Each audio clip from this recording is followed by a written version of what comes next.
ओम नमो भगवते वासुदेवाय। ओम नमो भगवते वासुदेवाय। मुखं करोति वाचालं भंगुं लंघयते गिरिं यत्कृपातमहं वन्दे श्रीगुरो दीनतारिणं परमानन्दमाधवं श्रीचैतन्यमीश्वरम्। हरे कृष्ण। श्रीमद् भगवद गीता अध्याय 6 श्लोक संख्या 19। पूरा ये एक सीरीज है और आगे आप देख सकते हैं कि 3 श्लोक साथ में हैं, 4 श्लोक 20, 21, 22 और 23। योगी किस प्रकार से अपने मन को नियंत्रित करता है और मन को नियंत्रण करने के बाद वो उसको अनुशासित करता है, उसको डिसिप्लिन करता है।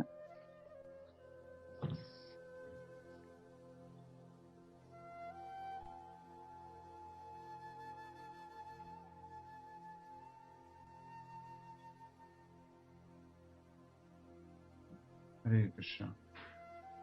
हमने समझा था कल भी, वही एक पूरी सीरीज चल रही थी। के अंतर्गत हमने देखा कि योगी जो है अपने मन को नियंत्रित करता है, उसको अनुशासित करता है। आज का श्लोक आप सभी लोग दोहराएंगे। यथा दीपो निवातस्थो नेंगते सोपमा स्मृता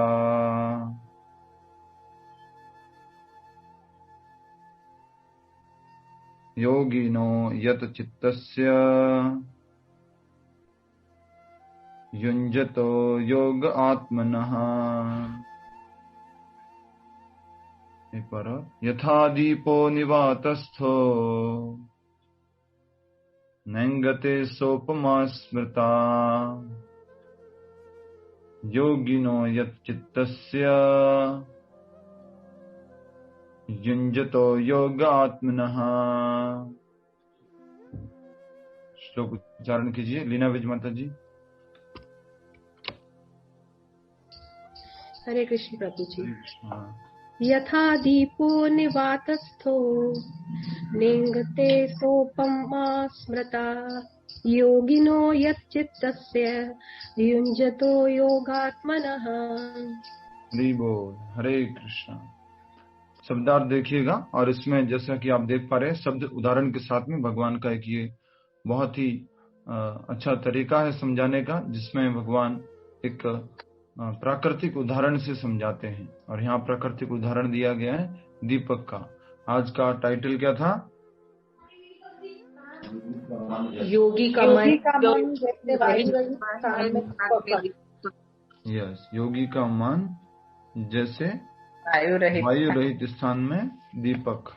तो वायु रहित स्थान, जहाँ पर वायु नहीं होता है, वहां पर दीपक, जो हम दीपक जलाते हैं, उसकी लौ जो होती है, जैसे कि आपने घर में दीपावली के समय में या घर में अपने जो मंदिर होता है उसमें देखा होगा, अगर थोड़ी बहुत हवा चल रही है तो दीपक कैसे चलता है?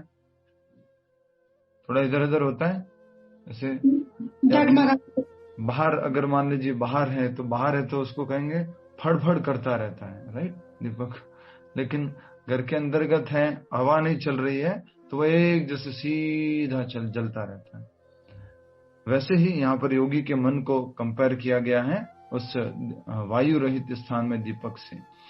आइए समझते हैं आगे शब्दार्थ के साथ में। शब्दार्थ: यथा, जिस तरह, दीपक, निवात स्थः, निवात, वात मतलब वायु, निवात मतलब जहां वायु नहीं है, वायु रहित स्थान में। न, नहीं, इंगते, हिलता डुलता, राइट, वायु रहित स्थान में दीपक हिलता डुलता नहीं। सा, यह, उपमा, तुलना, स्मृता, मानी जाती है, योगिनः, योगी की, यत चित्तस्य, जिसका मन वश में है। वापस याद कीजिए, चित्त, पहले आत्म शब्द उपयोग हो रहा था मन के लिए, अब कौन सा शब्द उपयोग हो रहा है? चित्त। यत चित्तस्य, चित्त मतलब उसका मन, यत् चित्तस्य अर्थात कि जिसका मन वश में है, युञ्जतः निरंतर संलग्न, योगम ध्यान में, आत्मनः अध्यात्म में। तो जिसका मन अध्यात्म में, योग में पूरी तरह से क्या है, युञ्जत। युञ्जत मतलब क्या है, बोलिए अपनी भाषा में। युञ्जत अभ्यास करते हुए। हाँ ठीक है, युञ्जत संयम, कंसंट्रेशन प्रॉपर, निरंतर हमेशा लगे। ठीक है, म्यूट कर लीजिए, म्यूट कर लीजिए। जी जी हाँ जी, योग में लगा होना, कांस्टेंट जी जुड़ गया है, निरंतर। जी जी जी जी सुन लिया मैंने, बस आगे म्यूट कर लीजिए सभी लोग। तो ये इसका उत्तर तो आपसे गलत की आशा नहीं थी, लिखा हुआ है सामने, युञ्जतः निरंतर संलग्न, अभी भी पढ़ा है हमने, फिर ऐसा क्यों हो रहा है। युक्त मतलब जुड़ा हुआ, और इसी तरह से युक्त का एक और मतलब हमने पढ़ा था, नियमित, कंट्रोल्ड। और यहाँ पर क्या लिखा, युञ्जन। युञ्जन मतलब लगा हुआ है, जुड़ा हुआ है, ठीक है। युक्त मतलब जोड़ना, और युञ्जन मतलब जो ऑलरेडी जुड़ा हुआ है, ठीक है। ये शब्द कहाँ पर आया था, युञ्जन? देखिए पीछे शब्दों में देखेंगे, श्लोक 15 में देखेंगे, युञ्जन एव सदात्मानम। जी जी जी, श्लोक संख्या 15 में, युञ्जन एवं सदात्मानम योगी नियत मानसः। इस प्रकार मन, शरीर, कर्म से निरंतर संयम का अभ्यास करते हुए संयमित मन वाले को, तो नियमित अभ्यास करता है, निरंतर अभ्यास करता है, और उसका मन लगा हुआ है किसमें, योगाभ्यास में, ठीक है। तो यहाँ पर वही युञ्जन शब्द हैं। अब हम अनुवाद बोलेंगे, अनुवाद तथा तात्पर्य श्रील प्रभुपाद द्वारा। श्रील प्रभुपाद की जय। अनुवाद को आप दोहराएंगे।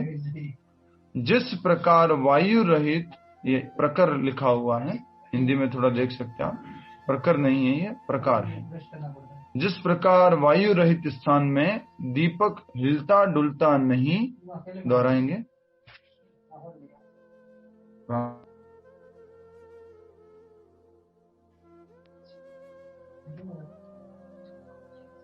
जिस प्रकार वायु रहित स्थान में दीपक हिलता डुलता नहीं, उसी तरह जिस योगी का मन वश में होता है, वह आत्म तत्व के ध्यान में सदैव स्थिर रहता है। दोहराया आपने, एक बार फिर से दोहराएंगे। जिस प्रकार वायु रहित स्थान में दीपक हिलता डुलता नहीं, उसी तरह जिस योगी का मन वश में होता है, वह आत्म तत्व के ध्यान में सदैव स्थित रहता है। अब थोड़ा सा मुझे आप अपने हिसाब से थोड़ा सा दिमाग से तुलना करके, कंपेयर करके मुझे बताएंगे कि इसमें दीपक को किससे कंपेयर किया गया, जो दीपक की लौ होती है, वायु को किससे कंपेयर किया गया है, और अगर वायु नहीं है तो उसको किससे कंपेयर किया गया है। कोशिश कीजिए। यस स्वाति जी आप बताइए, उसके बाद में गीता तेजानी माता जी देखते हैं। प्रभु जी, दीपक मतलब हमारा मन, ठीक है, और जो वायु है वो सारी जो हमारी इच्छाएं होती है मटेरियलिस्टिक वर्ल्ड को लेके वो, और दूसरा क्या था प्रभु जी? वायु रहित स्थान।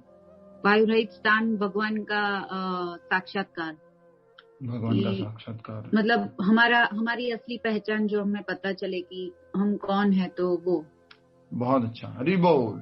यस, नेक्स्ट गीता माता जी, आप भी यही कहना चाह रहे थे, कुछ फर्क है? यस, और लक्ष्मी माता जी बोलिए, आपको यही कहना चाह रहे हैं? जी अच्छा ठीक है, तो यही बात हम समझ पा रहे हैं। यहाँ पर योगी खास करके किसके बारे में कहा गया है? एक अष्टांग योगी। अष्टांग योगी जो है घर से बाहर जाता है, एक ऐसे स्थान पर बैठता है जहां पर वो न तो ज्यादा ऊंचा है या नीचा है, एक जगह पर फोकस करता है, अपने पूरे शरीर को, गर्दन को और आंखों, पूरा मुख को एक सीधा रखता है, और इस प्रकार से वो हृदय के अंदर भगवान की तरफ अपना ध्यान लगाता है। वो योगी जो अपने मन को नियंत्रित कर चुका है, अपनी इंद्रियों को नियंत्रित कर चुका है, ऐसा योगी का मन कभी विचलित नहीं होता है। अब उदाहरण दिया गया कि जैसे पिछले श्लोक में हमने देखा था कि देखिए पिछले श्लोक में बहुत अच्छी बात कही है, जब योगी योगाभ्यास द्वारा अपने मानसिक कार्यकलापों को वश में कर लेता है और अध्यात्म में स्थित हो जाता है, अर्थात समस्त भौतिक इच्छाओं से रहित हो जाता है, तब वह योग में सुस्थिर कहा जाता है। दीपक कब एकदम से सीधा रहेगा, ध्यान से समझिएगा, सिंपल सी बात है लेकिन समझने की बात है। दीपक कब सीधा रहेगा? दीपक की लो हवा नहीं होगी तब, हवा नहीं होगी तो। बहुत ही सुंदर। तो ये जो हवा है इसको हम कंपेयर करेंगे भौतिक इच्छाओं से। जब भौतिक इच्छाएं नहीं है,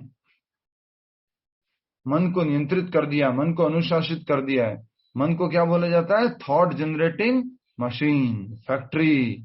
1 घंटे में कितने विचार जनरेट करता है? लगभग 60,000 विचार। कि मन जो है खटखट खटखट खटखट, यहाँ बैठे क्लास सुनते रहते हैं, उसके बीच में कोई चला जाता है, कहीं भाग जाता है, चैंटिंग कर रहे होते हैं, भगवान का नाम लेते होते हैं, फिर भाग जाता है, कुछ न कुछ याद आ जाता है। तो 60,000 विचार ऑन एन एवरेज एक व्यक्ति के जीवन में आते हैं। और उसमें से साइंटिफिक रिसर्च क्या बोलता है? 77% नेगेटिव एंड अनवांटेड। वो तो ज्यादा होगा, 77% तो आज से 15-20 साल पहले की बात है, अब तो बढ़ गया होगा वो, राइट? 80%। कोई है क्या 99% वाला? प्रभु जी 99% जो है वो अनवांटेड होते हैं, नेगेटिव होते हैं। तो ये मन जो है इस प्रकार का है। तो जिसने योगी ने मन को नियंत्रित कर दिया है और अपने मन को कैसा बना दिया है? खाली। अच्छा एक बात बताइए, मन खाली हो सकता है क्या कभी? कल भी हमने बात की थी इस बात को, इसलिए समझना है आपको, अच्छे से समझना। छाया खुट माता जी, मन कभी खाली हो सकता है क्या?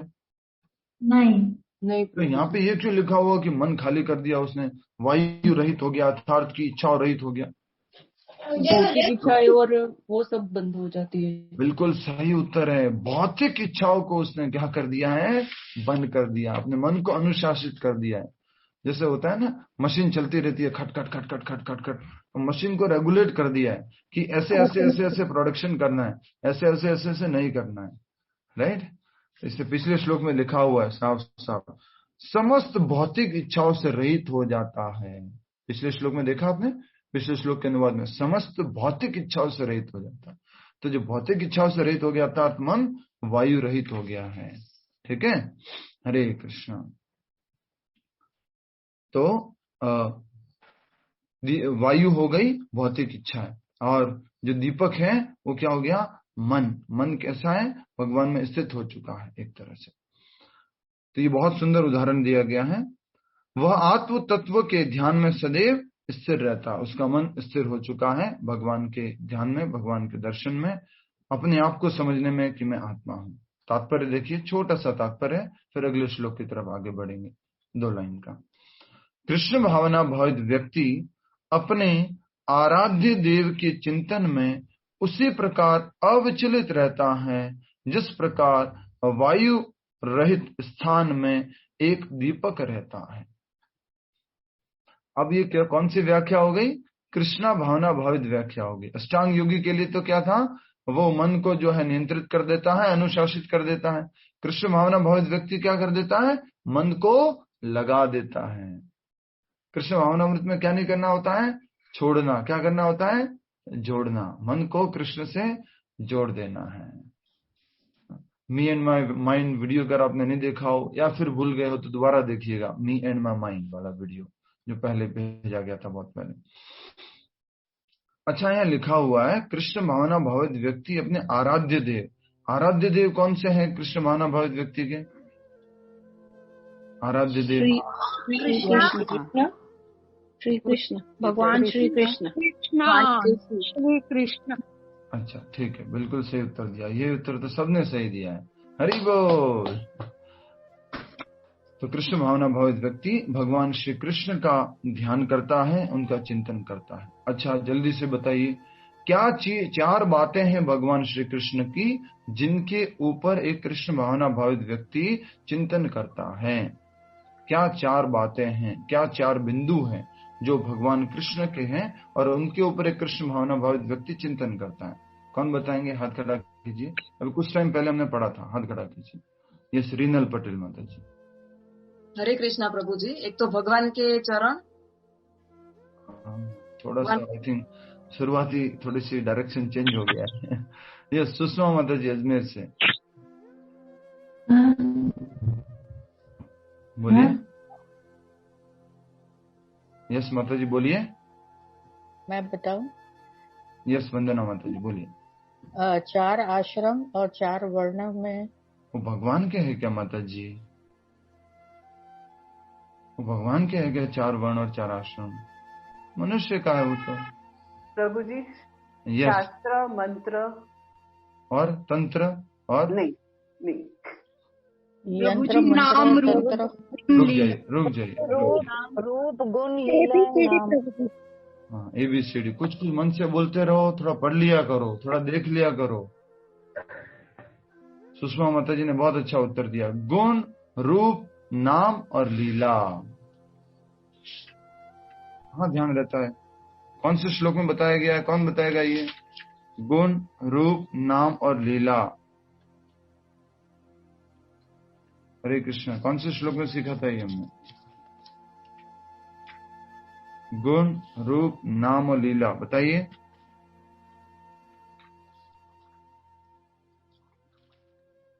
हरे कृष्ण प्रभु जी 6.8। यह 6 अध्याय के 8वें श्लोक को अगर देखेंगे तो उसमें हमने देखा था कि एक कृष्ण भावना भावित व्यक्ति जो है अपने मन को भगवान के गुण, रूप, नाम और लीला, याद कीजिए ना, जहां पर हमने समझा था कि सबसे पहली सेवा कहां से शुरू होती है भगवान की? इशारा करके बताइए, भगवान की सबसे पहली सेवा कहां से शुरू होती है? इशारा करके बताइए। चरणों से। देखिए ये तो आप भगवान की सेवा कहां से शुरू करते हैं सबसे पहले? हेलो। हेलो माता जी। नाम जप। ठीक है, म्यूट कीजिए, सब लोग म्यूट कर दीजिए। क्यों भूल जाते हैं आप? सबसे पहले सेवा शुरू होती है जिह्वा से। सेवोन्मुखे ही जिह्वा दो। जिह्वा के द्वारा हम सेवा शुरू करते हैं। भगवान का नाम जप करके, नाम उच्चारण करके, प्रसाद सेवन करके हम सेवा शुरू करते हैं। ये 8वां श्लोक है 6 अध्याय को, उसमें लिखा हुआ तात्पर्य में, अतः श्री कृष्ण नामादि न भवेद ग्राह्यम इंद्रिय है। हम अपनी दूषित इंद्रियों से भगवान की सेवा नहीं कर सकते हैं। सेवोन्मुखे ही जिह्वा दो। सेवा शुरू कर सकते हैं किससे? जिह्वा से। तो हमेशा याद रखिएगा, भक्ति शुरुआत कहां से होती है? पहली श्रवण से। तो कंफ्यूज मत कीजिएगा, भक्ति की शुरुआत सीधी कहां से होती है? श्रवण से। आप सेवा कहां से शुरू कर देते हैं? पहले जिह्वा से। ठीक है।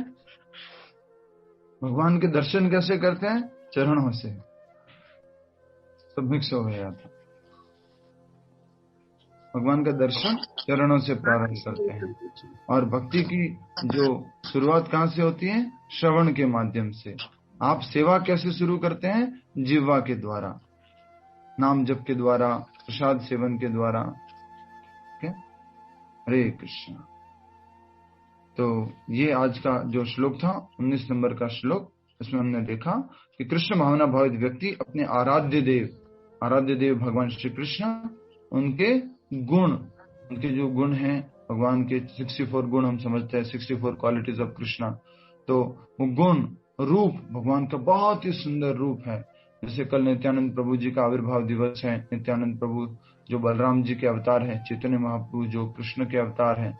तो कल बहुत ही सुंदर अभिषेकम होगा, बहुत सुंदर भगवान को पगड़ी पहनाई जाएगी, बहुत ही सुंदर फूलों की माला अर्पण की जाएगी। ये सब क्या हो गया? भगवान का रूप, गुण, रूप, नाम, भगवान का नाम जो हमारे कृष्ण महामंत्र जप करते हैं, उसके द्वारा हम 24 आवर्स भगवान का चिंतन कर सकते हैं। हरे कृष्ण कृष्ण कृष्ण हरे हरे, हरे राम राम राम हरे हरे। गुण रूप नाम और लीला। लीला मतलब भगवान ने जो लीला, क्या हो गया स्वाति जी बताएंगे। गुण रूप नाम लीला, लीला क्या है? भगवान ने जो लीलाएं की है वो, भगवान ने जो लीला रची है बचपन में, जैसे वो जन्म लिए और पूरा इस भौतिक दुनिया में अलग अलग राक्षसों को मारा, यशोदा मैया के साथ लीलाएं की, वो लीला होगी। जो थोड़ा सा आपको एक थोड़ा सा कनेक्ट करने के लिए प्रैक्टिकल लाइफ से, जब हम इस्कॉन में थे, नए नए ज्वाइन किए थे, और मंदिर में जो भगवान को अर्पण होता है, भोग अर्पण होता है, उसके लिए कुकिंग करना होता है, तो रसोई में हेल्पिंग की सेवा होती है। तो एक प्रभु जी होते थे, वो क्या करते थे मालूम है? सुबह उठते ही बस हरे कृष्ण कृष्ण कृष्ण हरे हरे, हरे राम हरे, जो भी काम करेंगे साथ में वो हरे कृष्ण बोलते रहेंगे, कीर्तन गाते रहेंगे। तो कभी कभी दो प्रभु जी आपस में खड़े होकर बात करते थे, हमारी स्थिति कब आएगी ऐसी, ये तो जब देखो तो भगवान का नाम बोलते रहते राइट।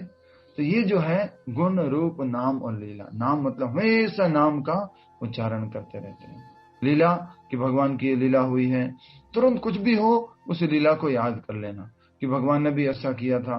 जैसे किसी की कोई घर की बात हो गई, प्रॉपर्टी की बात हो गई और पिताजी की बात आ गई, तो वो बेटा तो प्रॉपर्टी लेने में इंटरेस्ट है, पिताजी की तरफ इंटरेस्टेड नहीं है, तो तुरंत याद आना चाहिए कौन? दुर्योधन। दुर्योधन भी भगवान की नारायणी सेना चाह रहा था, भगवान को नहीं चाह रहा था। भगवान की क्या जरूरत है, ये लड़ाई भी नहीं करेंगे, आकर के क्या करेंगे, बेटर इनकी नारायणी सेना ले लो।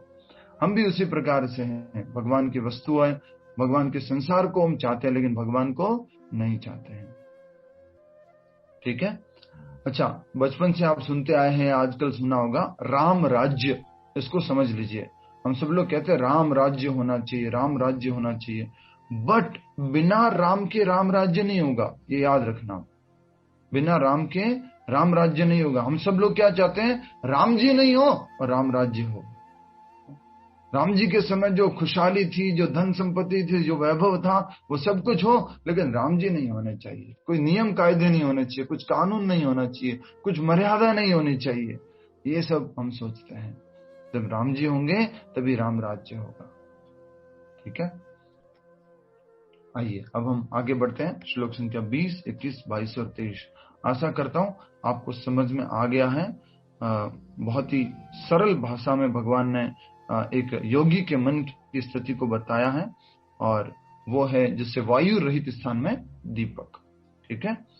दीपक मतलब मन, और वायु रहित अर्थात वायु अर्थात जो है भौतिक इच्छाएं, भौतिक कामनाएं वो नहीं है, तभी उसका मन कैसे रह सकता है, स्थित रह सकता है। चैंटिंग में मन कब लग सकता है अच्छे से, जब भौतिक इच्छाएं नहीं है, जब इस स्थिति तक पहुंच गए हैं, अपने मन को अनुशासित कर दिया है कि मैं ये शरीर नहीं हूं, मैं आत्मा हूं।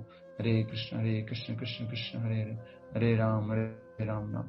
एक बार सोचो, कभी ऐसा हो जाए कि बिल्कुल सारी भौतिक इच्छाएं खत्म हो जाए, आपका जप कैसा होगा, कितना आनंद आएगा उस जप में, मन बिल्कुल नहीं भागेगा।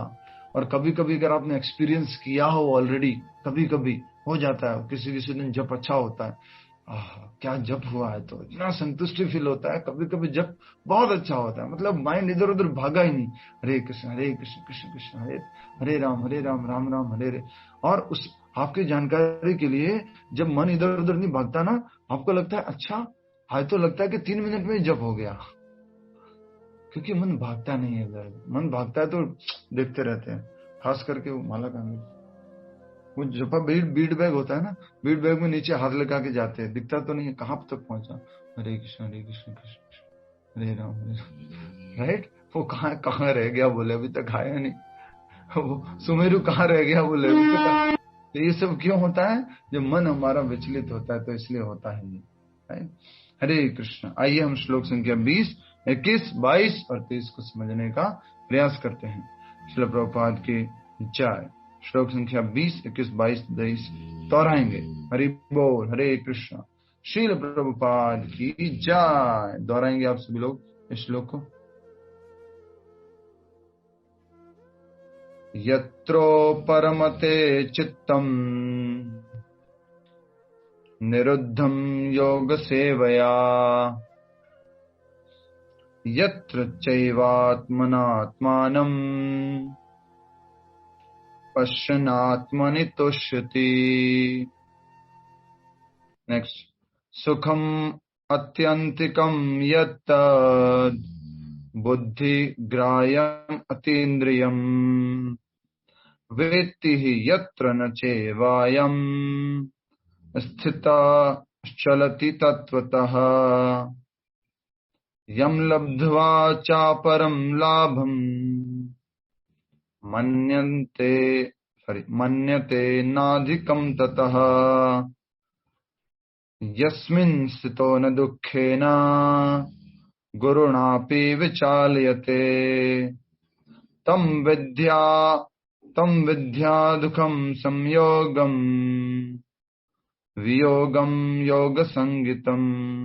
23वें श्लोक की एक ही लाइन है। यस, आप में से कौन उच्चारण करना चाहेगा? अच्छे से उच्चारण कीजिएगा, ऐसा नहीं कि फिर घुमाए। तीनों रिलेटिव हाथ खड़े कर रहे हैं। किसको दे मौका? ठीक है, सबसे बड़े वालों को मौका देते हैं। रंजन वेकरिया माता जी। यस, हरि बोल। हरे कृष्ण प्रभु जी। यत्रो परमते चित्तम निरुद्ध्वं योग सेवया यत्र चैवात्मनात्मानं पश्यन्यात्मनि तुष्यति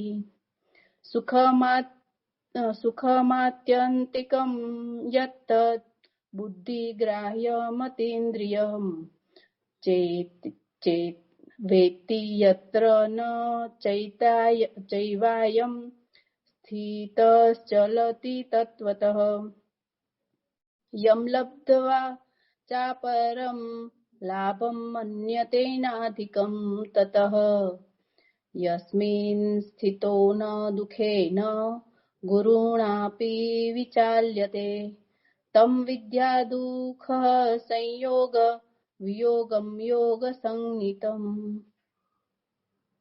हरि बोल। हरे कृष्णा। बहुत अच्छा। आइए अब हम इसको शब्दार्थ को समझने का प्रयास करेंगे। 2-3 श्लोक साथ में हैं, तो मैं इन पूरे सीरीज में से कुछ शब्द आपको बताना चाहूंगा।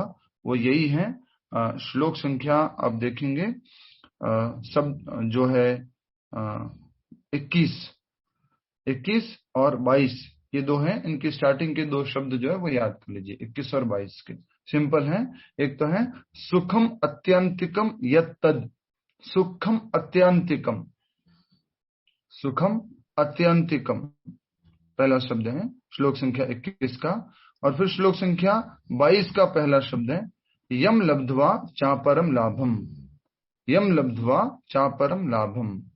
ठीक है, एक तो हो गया सुखम अत्यंतिकम यत्तद, और दूसरा है यम लब्ध्वा चापरम लाभम। ठीक है, आइए अब हम इसको समझने का प्रयास करते हैं। म्यूट कर दीजिए, किसका ऑन है?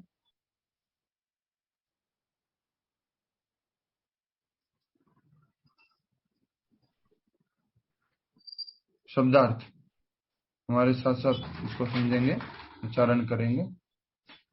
यत्र, जिस अवस्था में उपरमते दिव्य सुख की अनुभूति के कारण बंद हो जाती हैं चित्तम मानसिक गतिविधियां, निरुद्धम पदार्थ से निवृत्त होना।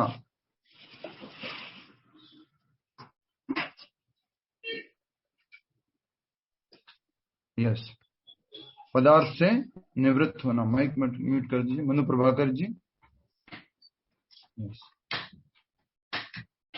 योग सेवया, योग के अभ्यास द्वारा, यत्र जिसमें, च भी, एव निश्चय ही, आत्मना विशुद्ध मन से, आत्मानम आत्मा की, पश्यन स्थिति का अनुभव करते हुए, आत्मनि अपने में, तुष्यति तुष्ट हो जाता है, सुखम सुख, आत्यंतिकम परम, यत जो, तत् वह, बुद्धि से, ग्राह्यम ग्रहणीय, अति इंद्रियम दिव्य, वेत्ति जानता है, यत्र जिसमें, न कभी नहीं, च भी, एव निश्चय ही, अयम यह, स्थित चलती हटता है, तत्वतः सत्य से,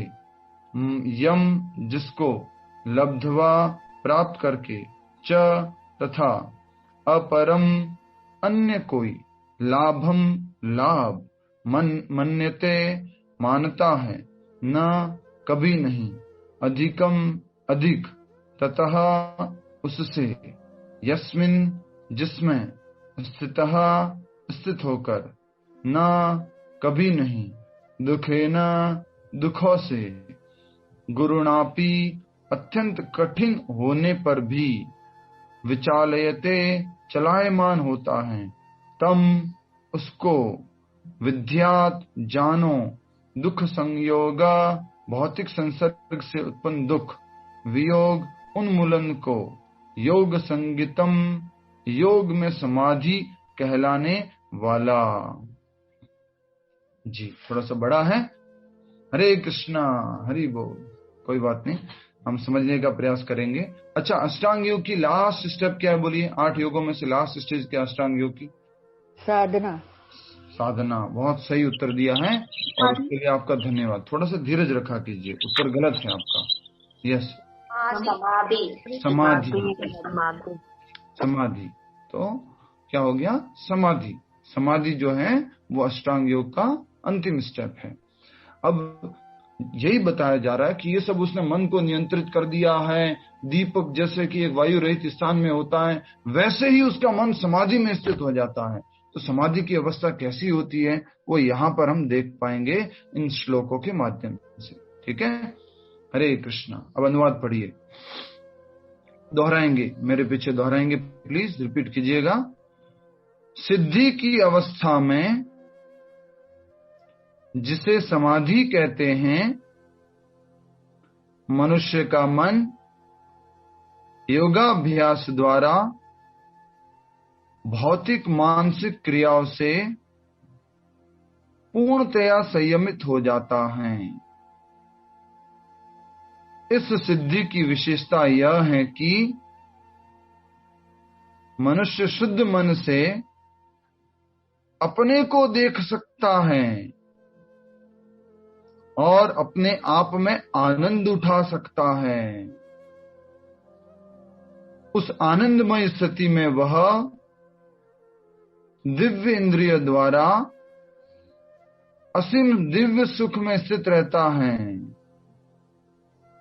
इस प्रकार स्थापित मनुष्य कभी सत्य से विपथ नहीं होता और इस सुख की प्राप्ति हो जाने पर वह इससे बड़ा कोई दूसरा लाभ नहीं मानता।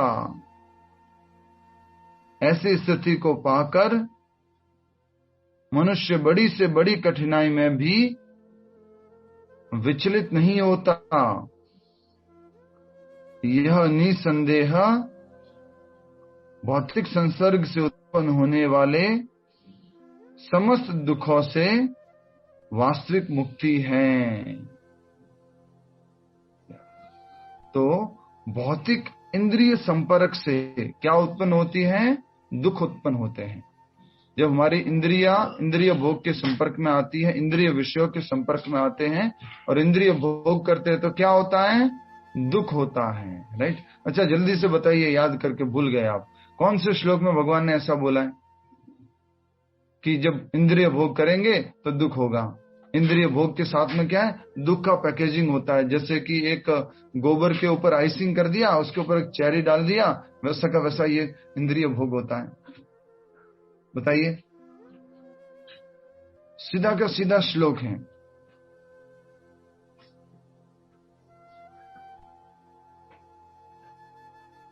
योनि शब्द आया था उसमें, योनि, याद कीजिए।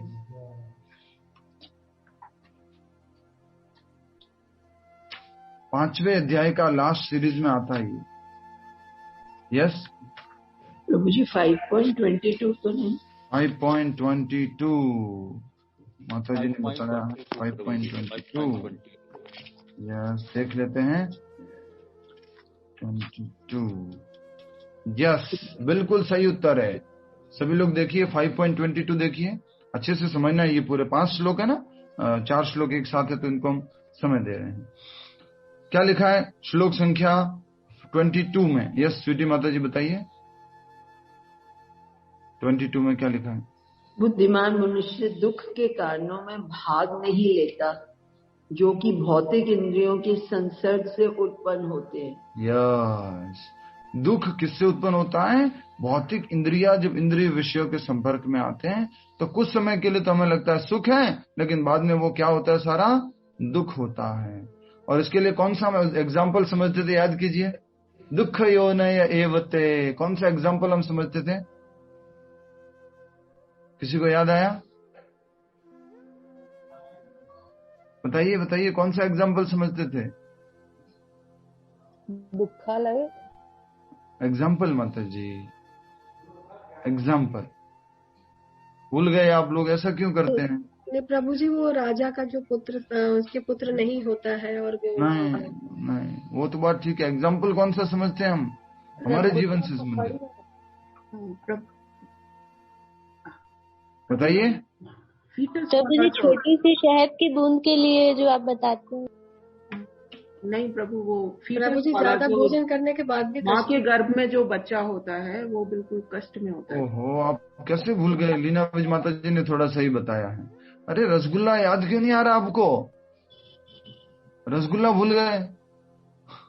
मुझे आज व्रत है सब। प्रभु आज एकादशी है ना, इसलिए याद एकादशी है तो बोला रसगुल्ला याद नहीं करेंगे, क्या बात है, वेरी नाइस।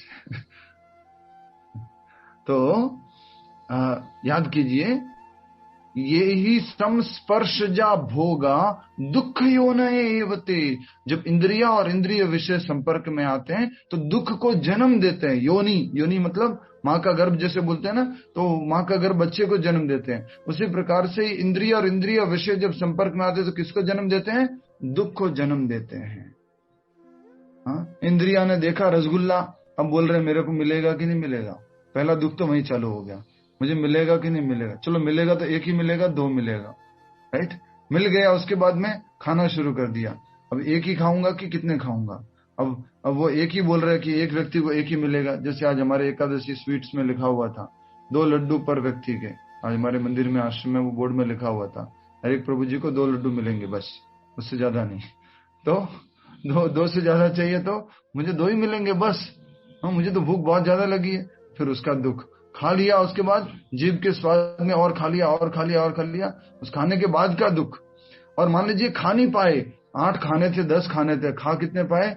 4 ही खाए। उसके बाद और खाने थे और मिल गए होते थे, ये तो पेट ने जवाब दे दिया, मैं तो और खा लेता, उस बात का दुख। हर समय क्या है?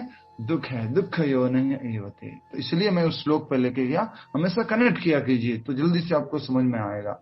ये ही संस्पर्शजा भोगा दुख योनय एवते। भोग करेंगे दुख योनय, दुख को ये जन्म देगा।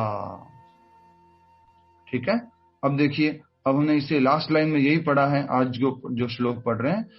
भौतिक संसर्ग से उत्पन्न होने वाले समस्त दुखों से वास्तविक मुक्ति है। क्यों वास्तविक मुक्ति है? अब अपनी भाषा में बताइए। स्वाति जी कोशिश कीजिए जल्दी से। नीतू माता जी, सच्ची माता जी, सब लोग एक्टिव हो जाइए, अच्छे से बोला कीजिए। उत्तर भावना गुप्ता माता जी बताइए, क्यों वो भौतिक दुखों से सारी मुक्ति हो जाएगी उसके? हरे कृष्णा। मैं बताऊं प्रभु जी? हाँ, क्योंकि फिर जन्म मरण के चक्कर से वो छूट जाएगा। नहीं, यस, बस। और कोई इच्छा ही नहीं रहेगी तो फिर दुख। बिल्कुल सही। देखिए क्या हो जाएगा, उसकी सारी इच्छाएं जो है वो चली, खत्म कर दी है उसने, इच्छाओं को कृष्ण भावना भावित बना दिया है। तो इसलिए का निसंदेह भौतिक संसर्ग से उत्पन्न वाले समस्त दुखों से मुक्ति हो जाएगी। दुख क्यों है? जो भौतिक इच्छा कर रहा है तो दुख है ना। भौतिक इच्छा ही नहीं करेगा तो दुख ही नहीं होगा उसको। मन को उसने नियंत्रित कर दिया है, सिंपल। अब देखिए, अब शुरू से पढ़िए, ठीक है? बैकग्राउंड मिल गया आप सभी को? यस और नो? फास्ट, यस और नो? बैकग्राउंड मिल गया। दुख कैसे उत्पन्न होते हैं?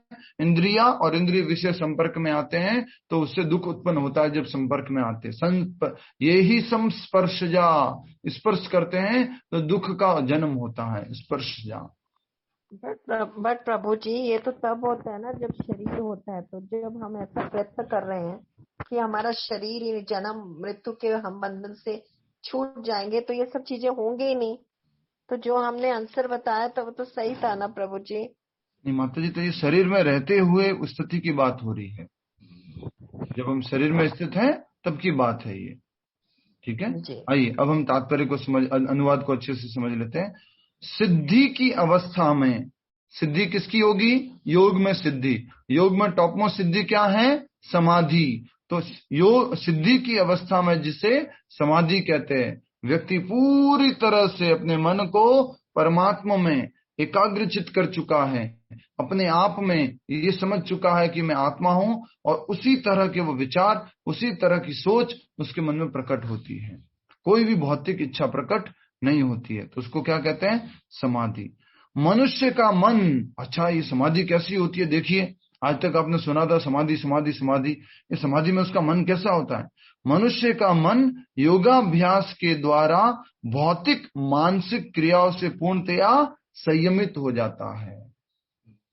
कई बार बोलते हैं कि मान लीजिए, कई बार लोग एक दूसरे से प्रश्न भी पूछते हैं, तुम्हारे को कभी इच्छा नहीं होती क्या? तुम्हारे को ऐसा लगता नहीं है कि बाहर मूवी देखने जाना चाहिए? कई बार हमारे डिवोटीज से प्रश्न पूछते हैं लोग, प्रभुपाद डिवोटीज से प्रश्न पूछते हैं, प्रभु जी आप लोगों को ये नहीं लगता कि लाइफ में कुछ खाली खाली है, अधूरा सा है? आप लोग कुछ मूवीज नहीं है, वो नाइट टाइम नहीं है, पार्टीज नहीं है, आधी आधी लाइफ नहीं लगती, खाली खाली लाइफ नहीं लगती? प्रभुपाद जी उसके लिए कहते हैं क्योंकि उसने अपनी भौतिक मानसिक क्रियाओं को संयमित कर दिया है, नियंत्रित कर दिया है, इसलिए उनको इस तरह सा महसूस नहीं होता। दूसरा इसका उत्तर पिछले श्लोक में छिपा हुआ है, पिछले श्लोक में आमोद प्रमोद की क्रियाओं को वो क्या कर देता है? नियंत्रित। और इस्कॉन में, हरे कृष्णा में आमोद प्रमोद रिक्रिएशन के लिए तो बहुत ही समय है। जितना फेस्टिवल हरे कृष्णा में मनाए जाते हैं उतना आप घर पे मना सकता है कोई व्यक्ति? अभी कल नित्यानंद त्रयोदशी है, उसके बाद गौर पूर्णिमा, उसके बाद में फिर से दूसरे फेस्टिवल्स आ जाएंगे। इतने फेस्टिवल, एकादशी हर 15 दिन में फेस्टिवल ही फेस्टिवल है। प्रभु जी फेस्टिवल है एकादशी? हाँ, एकादशी फेस्टिवल है। समझेंगे कैसे? ठीक है। इस सिद्धि की विशेषता यह है कि मनुष्य शुद्ध मन से अपने को देख सकता है। अभी तक हम किसको देखते हैं? अपने आप को। छाया खुद माता जी, अभी भी हम अपने आप को देखते हैं। कैसे देखते हैं?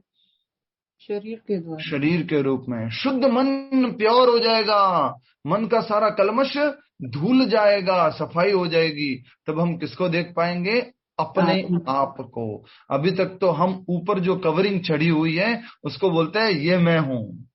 हम वो नहीं है, हम तो वो व्यक्ति है जिसके ऊपर कवरिंग चढ़ी हुई है, जिसे वो आत्मा है। तो यहाँ लिखा हुआ है शुद्ध मन से अपने आप को देख सकता है और अपने आप में आनंद उठा सकता है। मैंने जो शब्द नोट करवाया था ना उधर की तरफ, सुखम अत्यंतिकम।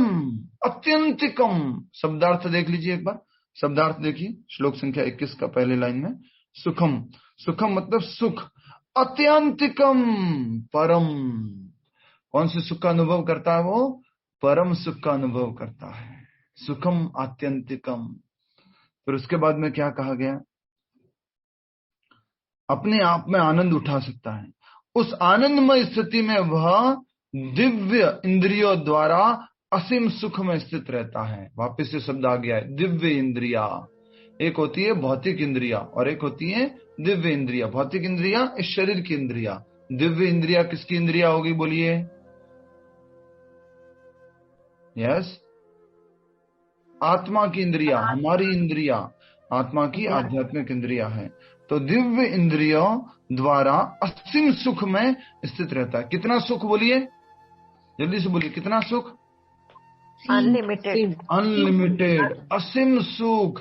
अच्छा, किसी को असीम सुख मिल रहा है, उसके बाद में आप जाके कहो उसको चलो ना आज पार्टी चलते घूम के आते हैं, उसको लगेगा कुछ उसमें? सोचिए थोड़ा सा। उसको घर बैठे आनंद अनुभव हो रहा है, एंडलेस हैप्पीनेस मिल रही है, उसको बाद में क्यों किसी सुख अनुभव की इच्छा करेगा वो?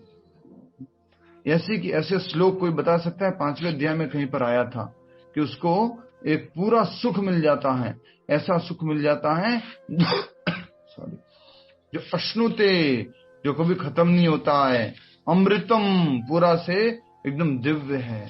5वें अध्याय में बताइए, थोड़ा सा समझते हुए आगे बढ़ रहे हैं, इसलिए 5.21 क्या बात है, बहुत ही सुंदर। देखिए क्या लिखा हुआ है। 5.21 का अनुवाद पढ़ता हूं मैं, आप सभी लोग भी पढ़ेंगे, थोड़ा समय दे रहे हैं तो अच्छे से समझिए। ऐसा मुक्त पुरुष भौतिक इंद्रिय सुख की ओर आकृष्ट नहीं होता, अपितु सदैव समाधि में रहकर अपने अंतर में आनंद का अनुभव करता है। इस प्रकार स्वरूप सिद्ध व्यक्ति पर ब्रह्म में एकाग्रचित होने के कारण असीम सुख भोगता है। अब किसी को असीम सुख मिल रहा है और उसको जाके बोलोगे चलो ना मेरे साथ थोड़ा सा इधर ये पानी पूरी खा के आते रोड के ऊपर, वो वाला सुख ले लेते हैं, कुछ उसमें उसको लगेगा? उसमें उसको हायर टेस्ट मिल चुका है, उसको स्पिरिचुअल टेस्ट मिल चुका है, उसको दिव्य आनंद मिल रहा है, तो क्यों भौतिक आनंद की तरफ जाएगा, भौतिक भोग की तरफ जाएगा? और कितना मिल रहा है दिव्य आनंद, बोलिए? असीम, अनलिमिटेड। इन सब श्लोकों को समझने का प्रयास कीजिएगा प्लीज, जो हमने 5वें श्लोक से अभी रेफरेंस लिया, श्लोक संख्या 21, 22 और ये वाले आज जो श्लोक समझ रहे हैं, ठीक है।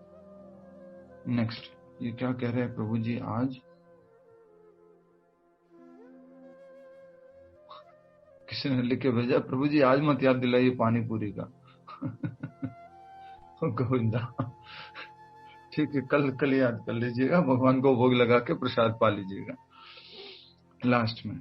इस प्रकार स्थापित मतलब स्थित हुआ व्यक्ति, इस प्रकार स्थापित मनुष्य कभी सत्य से विपथ नहीं होता। और सत्य कौन है? परम सत्य भगवान श्री कृष्ण, उनसे विपथ नहीं होता, मतलब कि डाइवर्ट नहीं होता है। जिसको पूरा का पूरा रस मिलने लग गया है भगवान के नाम के अंदर, हरे कृष्ण कृष्ण कृष्ण हरे हरे, हरे राम राम राम हरे हरे, वो अपने मार्ग से विपथ नहीं होता है। उसको इधर उधर, साधारण भाषा में बोलेंगे तो वो इधर उधर मुंह नहीं मारता है, थोड़ा इधर भी मिल जाए थोड़ा उधर भी मिल जाए राइट। उसको डायरेक्ट भगवान से दिव्य आनंद, रसराज कृष्ण से रस मिल रहा है, ठीक है। नेक्स्ट, इस प्रकार स्थापित मनुष्य कभी सत्य से विपत नहीं होता और इस सुख की प्राप्ति हो जाने पर इससे बड़ा कोई दूसरा लाभ नहीं मानता। समझ में आया आपको? अच्छे से समझिए, एक बार फिर से बोल रहा हूं, ध्यान से सुनिए इस बात को।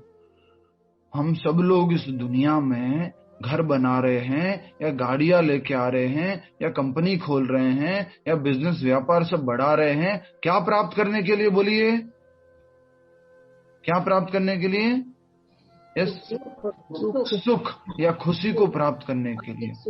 अब सुख मिल चुका है, उसको खुशी मिल चुकी है, जब दिव्य सुख मिल चुका है, दिव्य आनंद मिल चुका है, तो वो उसके लिए कोई बड़ा लाभ है क्या इससे अलावा भी?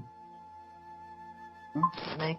कोई व्यक्ति एक संन्यास में है, मान लीजिए कहीं पर जंगल में अकेला अपना ध्यान साधना किया उसने, और वो उसमें ही, उसको जाके बोलता हूँ आप बिना मर्सिडीज के भी खुश है। अब उसको असीम सुख मिल रहा है, कहाँ मर्सिडीज का सुख?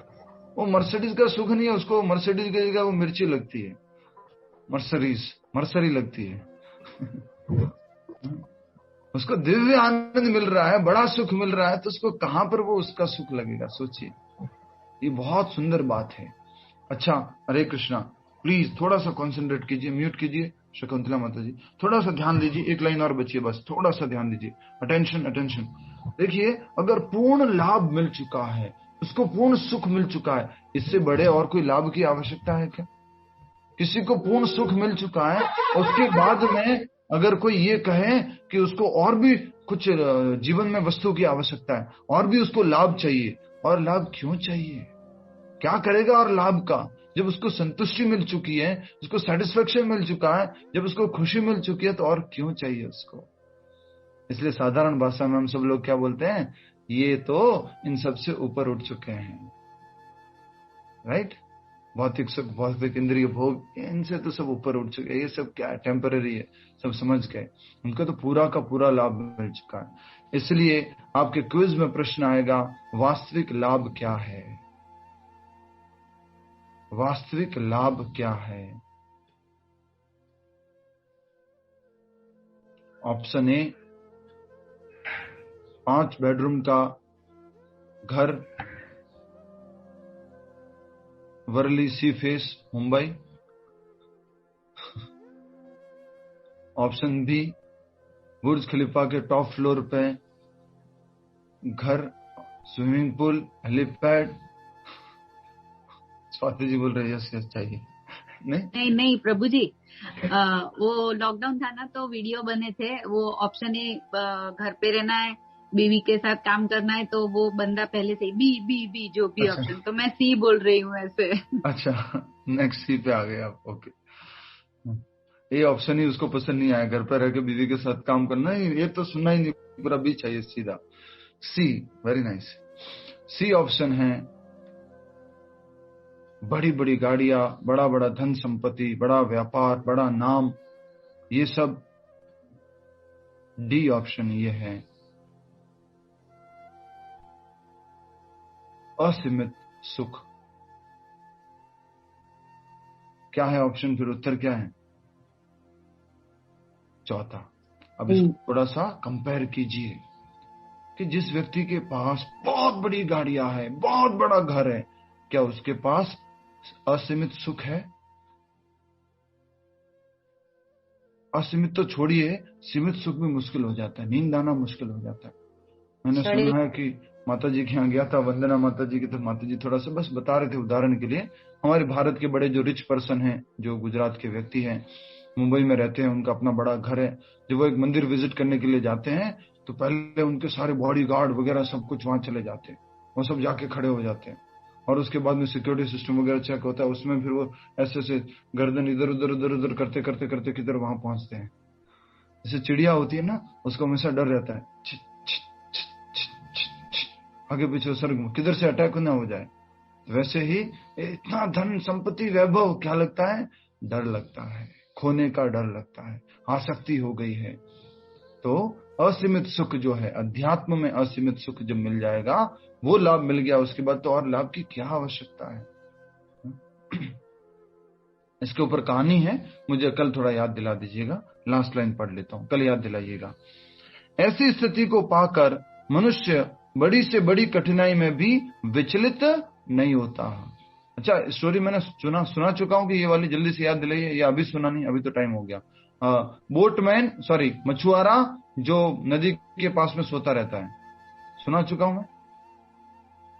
हाँ प्रभु, एक बार सुना। बोटमैन स्कॉलर की बोल नहीं रहा हूं मैं, मछुआरे की स्टोरी बोल रहा हूँ, मछुआरे की। मछुआरा, बोटमैन स्कॉलर नहीं